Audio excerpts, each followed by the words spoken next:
मेरी बेटी, माँ ये क्या है?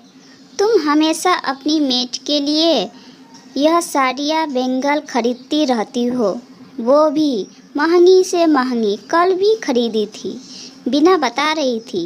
माँ, जो कीमती साड़ियाँ तुम्हारी बहू पर सूट करती है, वैसी अगर तुम अपने घर के नौकरानी के लिए आखिर चाहती क्या हो? क्यों तुलना करने में लगी हो? क्यों अपनी नज़र में बिना जो कि हमारे घर की बहू है और एक नौकरानी के कोई अंतर नहीं है? गुस्से में लाल पीला होकर हुए दीपक ने अपनी माँ से कहा। बाहर दरवाजे की ओट में छुपी हुई थी बीना मुस्कुरा रही थी, क्योंकि उसने ही दीपक को बताया था कि माँ ने कल भी फिर अपनी नौकरानी के लिए कीमती साड़ी खरीद दी है। अंतर तुलना बेटा बहू भारी शब्द के खैर तुम जानते भी हो। एक बहू का फर्ज क्या होता है? बस अपनी सास से उसकी संपत्ति लेने का।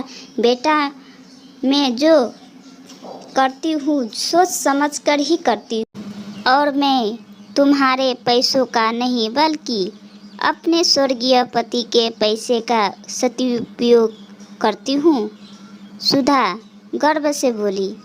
मैं कुछ समझना नहीं माँ, मुझे बताया था, मगर तुम भी अपनी पत्नी के कहे पर ही। खैर, मैं बुरा नहीं मानती, जीवन साथी हो उसके, मगर बेटा, एक अच्छे जीवन साथी का फर्ज अपने साथी को अच्छा बुरा बताकर समझाने का भी होता है, केवल आंख बंद करके। हाँ, मैं कहाँ मिलाते हुए रहने का नहीं। माँ, साफ साफ कहो ना, आखिर बता क्या है? जानते हो, बीना ने मुझे कहा था, माँ आपका यह सोने का हार मुझे चाहिए, इतना खूबसूरत है और कीमती। मेरी सहेलियों तो देखकर ही जल भून जाएगी।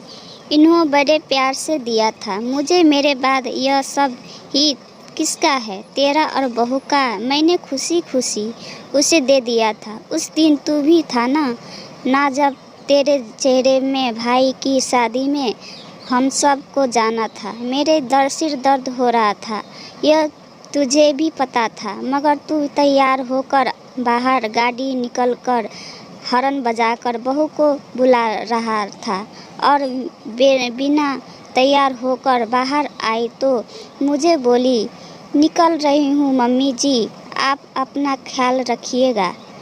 ख्याल उसे बस अपनी कीमती साड़ी और सोने का हार दिखाने की जल्दी थी, सास की फिक्र नहीं।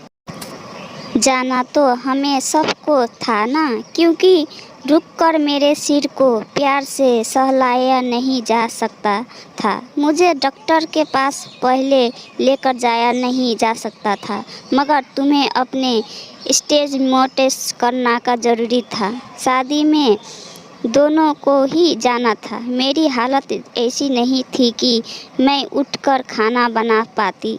जब बहू को कहा कुछ बना कर दे जाओ तो वह बोली, होटल रेस्टोरेंट से ऑर्डर कर दीजिए ना, और तैयार होकर निकल गई। उस वक्त मेरी आंखों में पानी भर आया था। जिस वक्त अपनों का साथ जरूरी हो, उस वक्त बेटे बहू पार्टी जरूरी लगती है। अपनी माँ नहीं, तभी अपनी काम वाली आ गई। मैं दरवाज़ा खोलकर वापस बिस्तर पर आकर लेट गई। अभी मुश्किल 5 मिनट ही बीते थे कि वह कमरे में आ गई और बोली, आप यहाँ क्यों लेटी हुई है? बाहर आकर बैठिए ना। आपकी हमेशा की तरह मिन में निकलने वाली बातें और मुझे किच किच करने वाली बातें कीजिए ना। काम में मन लगा रहता है और काम भी अच्छा होता है। अच्छा, तुम्हें मेरा किचकिच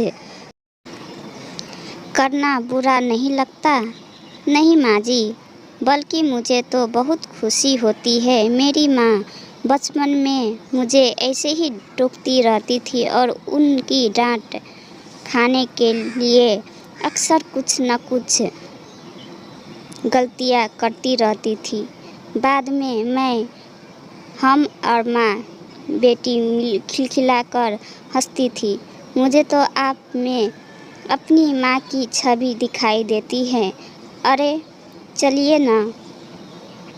नहीं आज नहीं। क्योंकि क्या हुआ है आपको? वो आज तबीयत खराब है, सर में बहुत दर्द है।